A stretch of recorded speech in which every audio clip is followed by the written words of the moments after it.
On April 30th, 1975, the South Vietnamese capital of Saigon fell to the Communist North Vietnamese Army after years of extremely deadly warfare that did nothing to turn the tides of communist takeover of the country. The South Vietnamese Army could no longer continue the fight. The United States, after propping up the South Vietnamese and joining the fight against the Communist North, had pulled out 2 years prior, declaring the war a failure and withdrawing aid to the country that it had helped to destabilize. Now, a few thousand American army and diplomats remained in the country, and with the fall of Saigon, the remaining US citizens, along with the Vietnamese citizens who aided them and their families, were in imminent danger. In the days leading up to the fall of Saigon, the North Vietnamese army was advancing rapidly, and it quickly became apparent that they would soon take the city. Vietnamese living in Saigon stood in lines outside the American embassy, attempting to get visas and flee the oncoming army, knowing that any connection to the US would mean detention or death once the Northern Army took over. On April 29th, the North Vietnamese began shelling the US air base in Saigon, and the mass evacuation began. By this point, the North Vietnamese had blocked all waterways and airways to and from Vietnam. No planes could land and no ships could come to the rescue.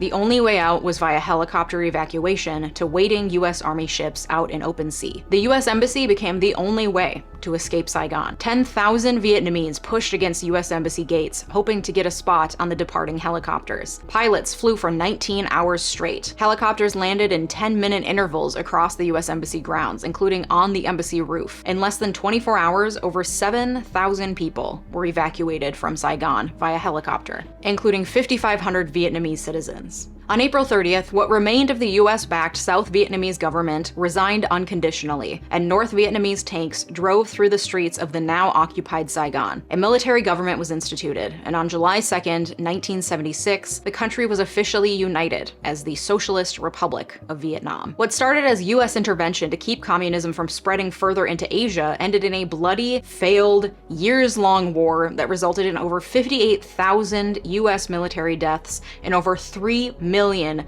Vietnamese people killed. And for what? Well, to fight the commies, of course. The United States defeated Vietnam betrayed an uncomfortable truth that many Americans don't want to admit to this day. Maybe a war against communism can't be won. Maybe the lines between us and them, between the good guy and the bad guy, once so seemingly clear and incredibly black and white, are much more blurry than our collective imagining of the American consciousness can account for. But how did we get here? Why did the United States take on the fight to root out communism at all costs in the first place? And what has it accomplished? I set out to figure out the answer to this question, and what I found, frankly, can't be thoroughly summed up in a tidy YouTube video. But I'll do my best to explain why the United States is so obsessed with communism.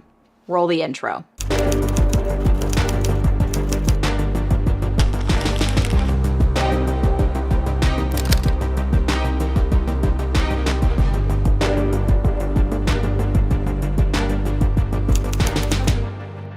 Growing up in the United States as a teen in the early 2000s, I remember being taught a pretty whitewashed and sterile version of US history, especially our history and conflicts related to communism. The conflicts we were involved with as a nation were written as almost preordained. This happened because it had to happen, as though history is a series of logical steps, as opposed to a messy smattering of events that we have to organize in hindsight. And the United States' history with communism is certainly messy. But before we get into why the heck we're so obsessed with it, let's get some definitions out of the way.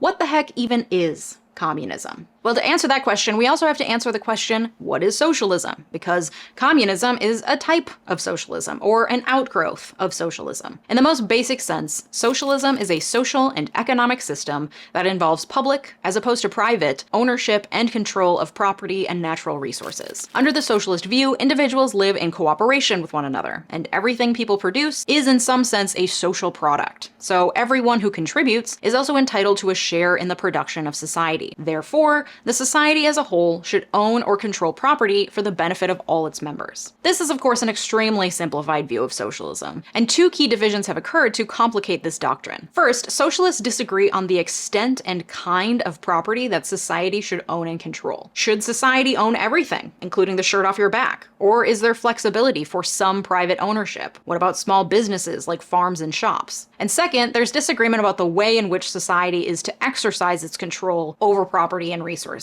Via a centralized government, via a decentralized cooperation of multiple local governments, or something else. These ideas have been around for centuries, but socialism got its formal name around the 1830s. And the idea of socialism as we know it today got its rise during the Industrial Revolution. Which makes sense. You had a shift from agrarian society to free market capitalism and a conglomeration of power in the hands of large businesses that were then concentrating the wealth in the hands of the few, while workers lived in poverty and worked under increasingly dangerous conditions. The Communist Manifesto was published in 1848 by Karl Marx and Friedrich Engels. They criticized early ideals of socialism as being unrealistic utopian dreams. Instead, they advocated for a strong central government to control all aspects of economic production and provide its citizens with their basic needs like food, shelter, medical care, and education. Communism was also sometimes referred to as revolutionary socialism because Marx and other communist thinkers argued that all of history was, in the end, a history of class struggles. He believed that the working class, or proletariat, would inevitably triumph through revolutionary struggles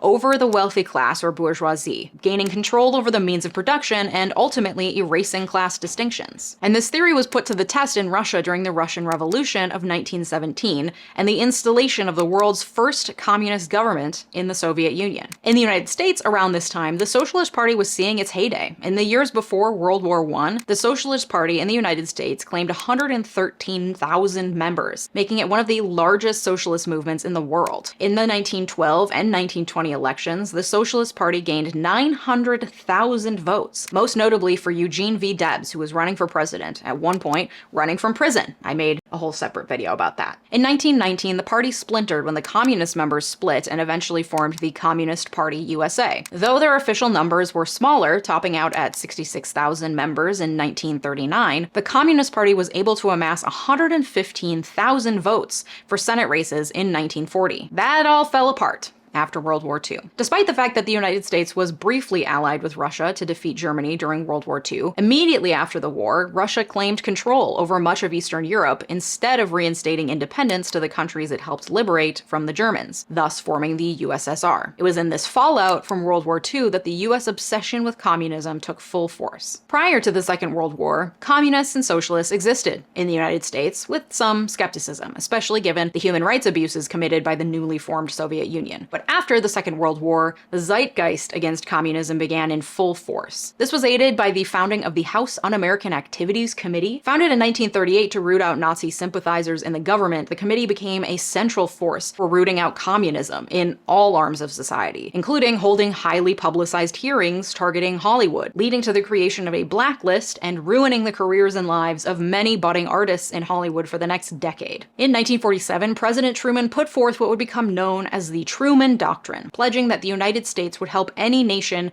resist communism in order to prevent its spread. This policy was also known as the containment policy. Like, all right, maybe we can't defeat the Russians, but it has to stop with them. We must contain communism at all costs. That same year, Truman signed Executive Order 9835, which provided the FBI with broad powers to investigate federal employees for potential security risks, aka communist sympathizers and spies sending information to the Soviets. And also in 1947, Truman created the Central Intelligence Agency, the CIA, and quickly began using the new agency's covert activities to promote his containment theory. Then in 1949, the Soviet Union exploded its first atomic bomb, and the United States was like, oh no, we're supposed to be the only ones capable of ending life on Earth with the push of a button, boo. And then a few months later, the Chinese Communist Party officially declared victory in the Chinese Civil War that had been raging since 1927. So much for containment. This led to increased fear that secret communists within the United States government had been spying for the Soviets, sending them bomb-making secrets and thwarting communications that could have enabled the US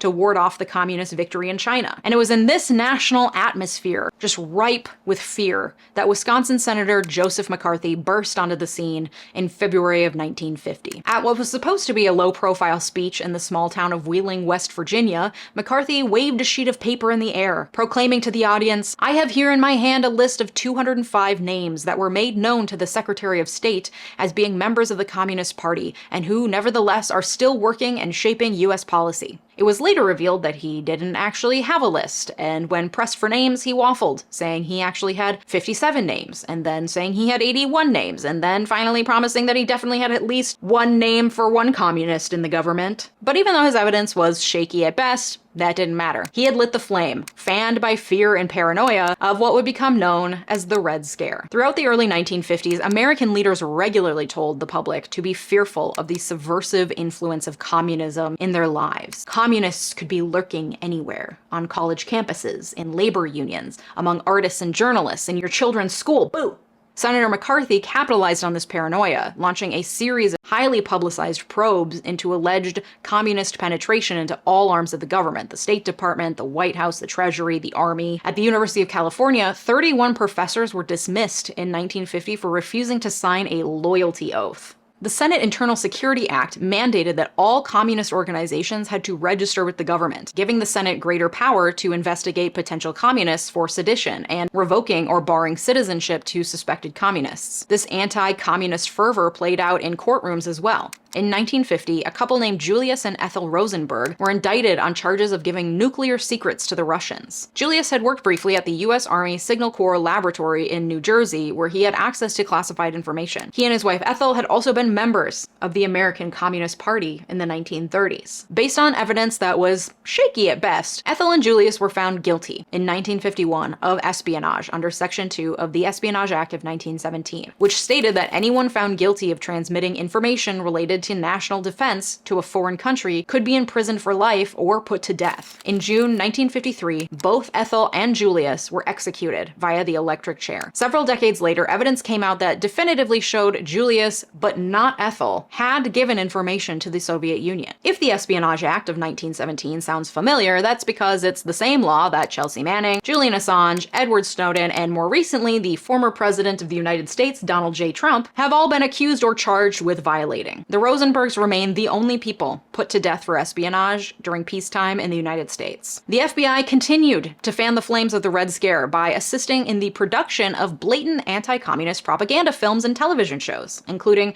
The Red Menace in 1949, My Son John in 1951, and I Led Three Lives, a show that ran from 1953 to 1956. In these films, as well as in other government propaganda and fear-mongering, anti-communism was aligned with U.S. pride, overt patriotism, religious conviction, and an unflinching faith in the promise of capitalism and the American dream. These were embedded in the US consciousness, along with anti-communism, as undeniably American values. And anything that didn't align with these values was viewed with suspicion. The paranoia led to a rigid enforcement of conformity, and any behavior considered deviant was seen as dangerous. Women who had taken an important place in the workforce during World War II were told to leave their jobs and go back to the home where they belonged. Black people were told to conform to the American social order after fighting and dying for their country. Being gay, which was already stigmatized, became dangerous, as any personal secrets could potentially expose you to blackmail. Many anti-communists, including Senator McCarthy, believed that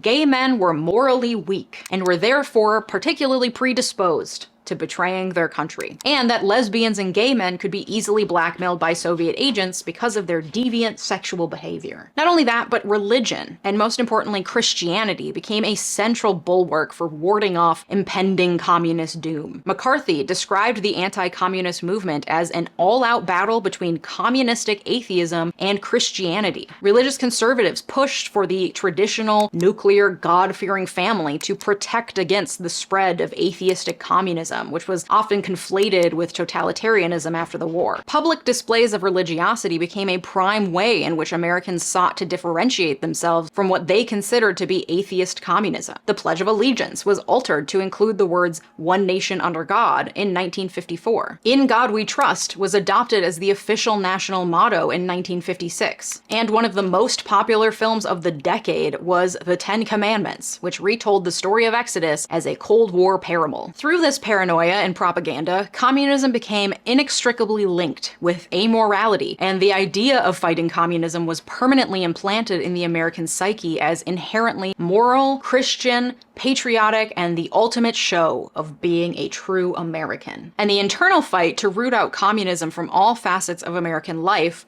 mirrored and was often overshadowed by external conflicts to further the initial doctrine of containment that President Truman declared at the end of World War II. I can't give you an exhaustive retelling of the many strings that the US pulled internationally in its fight against communism because we ain't got the time, but also because I can guarantee you that there's a lot we simply don't know. But let me give you a smattering of examples so you can get a feel for it, because if anti-communism inside America seemed messy, boy howdy was it a catastrophe abroad. In June 1950, the North Korean army invaded South Korea, bringing to fruition the United States' biggest fears and the reason for the containment doctrine. The United Nations and the United States quickly sent troops over to try to push the North Koreans back and keep South Korea from falling to communist rule. Over the course of 3 bloody years, the border between North and South Korea moved dramatically. When the war ended in a truce in 1953, 36,000 American servicemen were dead, and the border between North and South Korea remained largely unchanged from before the war. In 1950, the same year as the start of the Korean War, Jacobo Arbenz was democratically elected to the presidency of Guatemala. He wasn't a communist, but he was backed by all the leftist parties in the country. Arbenz was committed to what he termed modernization in Guatemala. The main initiative he launched during his presidency was a major agrarian reform bill. As part of that bill, any mass ownership of land where most of the land was not being cultivated would be bought back from the landowners using government bonds and then given to the local peasants to cultivate. Arbenz proposed this bill, and the democratically elected parliament passed it. But here's the pesky thing about land reform. The people with a lot of land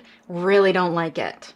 And they often have a lot of money to fight it. Ever heard of United Fruit Company? By 1950, the United Fruit Company was the largest landowner and employer in Guatemala. They also made an annual profit of $65 million, which was twice the revenue of the government of Guatemala. And higher-ups in the United Fruit Company, they knew that the Americans hated the commies, so they started doing a little lobbying. The company spent $500,000 on convincing United States lawmakers and civilians that Arbenz needed to be overthrown. But it wasn't just powerful lobbying, no. While the United States was freaked out about communists infiltrating the government, they were perfectly fine with private interests infiltrating every aspect of government operations. Attorney John Foster Dulles had represented the United Fruit Company as their attorney. In 1950, he was the U.S. Secretary of State. His brother, Allen Dulles, was the director of the CIA. Allen also sat on the board of directors of the United Fruit Company. In 1953, Eisenhower authorized the CIA operation to overthrow the government of Jacobo Arbenz. News of this operation was leaked to the Arbenz government, who accused the United States of preparing to overthrow a democratically elected president. The US flatly denied the allegations and accused Arbenz of falling victim to communist propaganda, which the media and American people ate right up. By 1954, Arbenz was badly in need of weapons because the United States had started blocking arms sales to Guatemala in 1951. So he secretly bought weapons from Czechoslovakia, which of course was then immediately portrayed by the US government as Soviet interference and the establishment of a new communist stronghold right in our own backyard. And that was all the CIA needed to officially launch its coup. By June of 1954, realizing he had lost the support of his army and his people, Arbenz formally resigned the presidency. In the power vacuum left by the coup, a military junta took control of the country, eventually installing Carlos Castillo Armas, a member of the right-wing National Liberation Movement, who created an authoritarian government that was closely allied with the United States. He was also the first of numerous authoritarian rulers in Guatemala,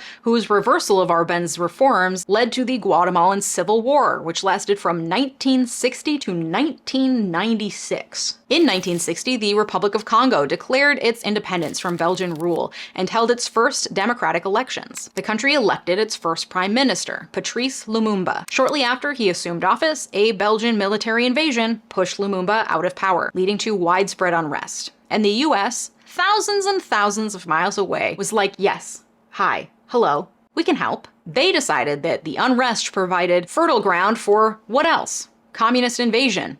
Obviously. And what's the only solution, according to the US? Oh yeah, kill Lumumba.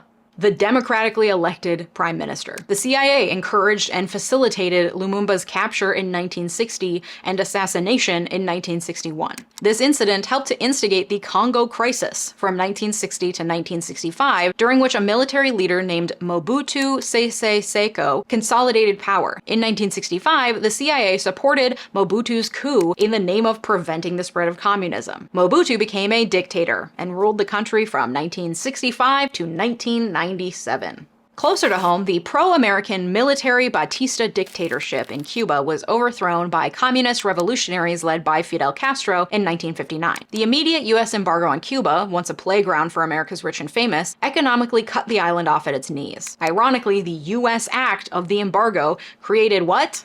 Yes, fertile ground for Soviet influence. Cuba became economically dependent on the Soviet Union. That, combined with agrarian reforms that hurt US businesses, we're seeing a pattern here, plus Cuba's support of communist movements abroad, all while being located just 90 miles off the coast of Florida, made Cuba a major communist threat right in America's backyard. When JFK took office, he was briefed on a plan drafted during the previous administration to use Cuban exiles to invade Cuba, anticipating that the Cuban people would welcome American intervention with open arms, and elements of the Cuban military would join hands with Americans and sing Kumbaya and overthrow Castro, installing a non-communist, US-friendly government and living happily ever after. Kennedy approved the operation. And on April 17, 1961, 1,400 Cuban exiles landed in the Bay of Pigs. The entire force was either killed or captured. The next summer, Russian leader Khrushchev had reached a secret agreement with the Cuban government to supply nuclear missiles to the island to protect against another US invasion. American spy planes over Cuba photographed the missile sites as they were under construction. Kennedy responded by placing a naval blockade around Cuba and demanding removal of the missiles. This is commonly known as the Cuban Missile Crisis, and it was the closest the US got to what many consider to be mutually assured destruction during the Cold War. Recognizing that the crisis could easily escalate into nuclear war, Khrushchev stepped down, agreeing to remove the missiles in return for a pledge from the Americans that they wouldn't try to invade Cuba again. Next door, in the Dominican Republic, longtime dictator Rafael Trujillo was assassinated in 1961. He was a brutal dictator who had, what? Oh, the strong support of the United States, because he was anti-communist. Great. In fact, the United States had occupied the DR from 1916 to 1924 and created the National Police Force, the main vehicle through which Trujillo gained power.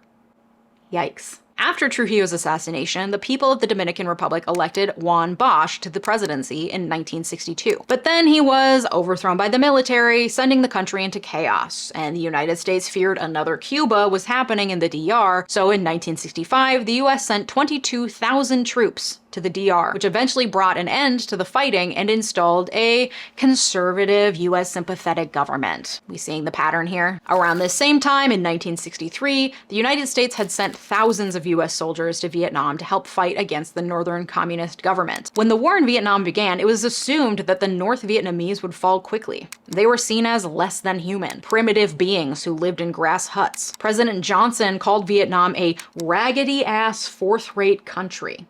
It was assumed that they didn't stand a chance against the most technologically advanced society on Earth, the United States. By the end of the war, a decade later, 58,000 American soldiers were dead. The US retreated in defeat, and the war was the longest armed conflict the United States had ever been involved in, and it had cost them $140 billion. And if you're like, well, Legia, that surely must be the end of the story. Such a resounding defeat must have showed the powers in the United States that containment didn't work, and to maybe be a bit more humble about the United States' abilities abroad, well, you'd be wrong, my friend. But after Vietnam, the vibe did morph a little bit. Enter President Reagan. You know him. We talked about him last week. Ever heard of a little thing called the Iran-Contra affair? Well, buckle in, kids, and let me tell you this tale. Throughout the 1970s, the US sold a lot of guns to Iran, like so many of them, because it turns out arms sales is an incredibly lucrative business. Who knew? Anyway, that was until 1979, after the revolution, when a group of Iranian students seized the US Embassy, holding 52 US Embassy workers hostage for 444 days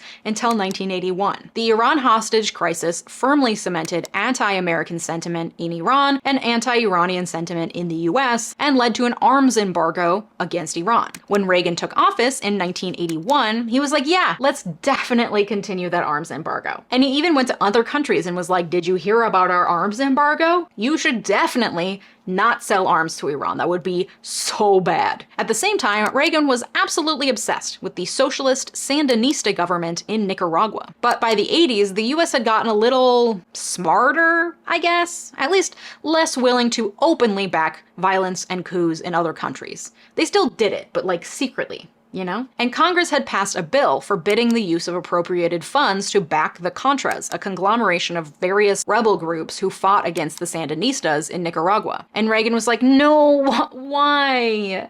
So he found a loophole, or his subordinates did. It was never conclusively shown how much of this scheme Reagan was privy to, but it did happen under his watch. Between 1981 and 1986, Reagan administration officials began secretly facilitating arms sales to Iran. They would then take that money and divert it to the Contras in Nicaragua to support them in their fight against the Sandinistas. It's a loophole because the funds weren't technically appropriated. The sales of weapons to Iran, violation of the arms embargo, and also it was revealed in exchange for hostages from Hezbollah, was a major embarrassment for the Reagan administration because it was literally against the law and also against the stance the administration had publicly taken. U.S. Deputy Attorney General Lawrence Walsh was appointed special counsel to investigate the Iran-Contra affair, and 11 Reagan administration officials were eventually convicted. All convictions were later pardoned in the final days of the George H.W. Bush presidency because he was vice president and pretty shady during the Reagan administration. And the affair, despite being incredibly embarrassing, is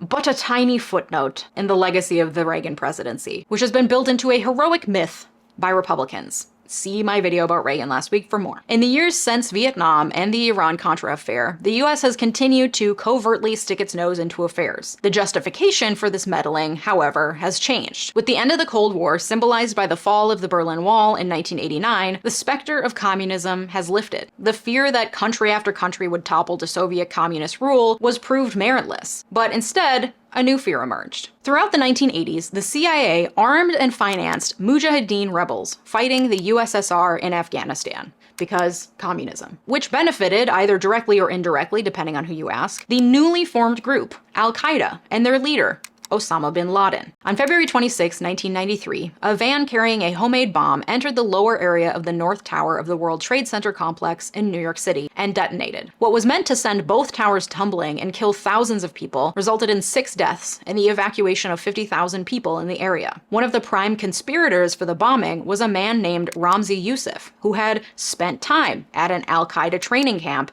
before beginning his plan to bomb the Twin Towers. 8.5 years later, when the Twin Towers did fall, the United States immediately declared a war on terror. Fear of terrorists infiltrating every corner of life in America gripped the country and led to an extreme increase in violence and hate crimes against Middle Eastern Americans. George Bush Jr. announced a global war on terror aimed at thwarting would-be terrorists before they can act. Under this pretext, the United States invaded numerous countries, instigating the longest armed conflict the United States had ever seen, leading to very little progress in any war on terror and ending in what many would consider a resounding failure. Terrorism, communism, one simply replaced the other in the unrelenting determination that the United States has to be the savior of all and to spread the divine righteousness of American democracy around the globe. So ultimately, what is the answer? Why are Americans so obsessed with communism? Even though the Cold War has ended, Republicans love to still throw the term around. Trump does it. They want to turn our country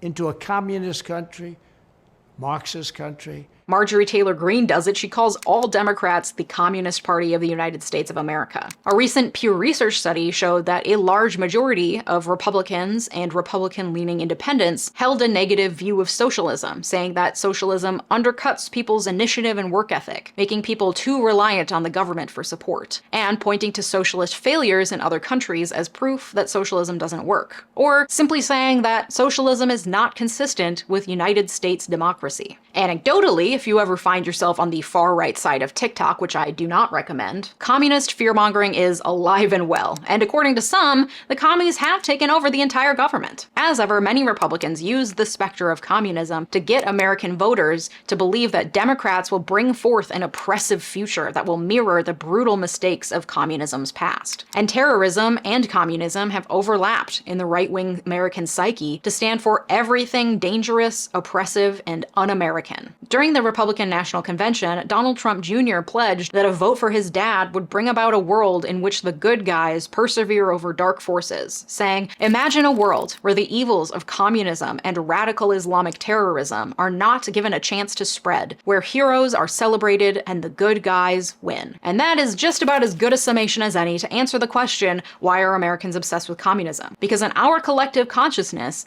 we will always be the good guys. We will always be the thwarters of would-be infringements on our freedoms. And no, not your sissy left-wing freedoms, like choosing what happens to your body or reading books, not those freedoms. We mean our American freedoms. To be free to amass wealth without government interference. To be free to be Christian. To be free to be a proud, white heterosexual. The United States' obsession with communism was created in the 50s when we inextricably linked our national and moral identities as antithetical to communism, as two black and white opposing forces where we are clearly the good guys, endowed with a divine purpose to root out the bad guys at all costs. And that identity has morphed into the radical right that we see today, where any whiff of socialist democracy is used to fearmonger the masses, and where communism and terrorism have become inextricably linked in simple-minded conservatives who believe that being a patriot and a true American is the same thing as having a personality, and who see themselves as some strange mixture of G.I. Joe and Jesus, persecuted and righteous, while simultaneously on a mission to single-handedly destroy the dark forces they have been spoon-fed to believe are all around them. Because it turns out that,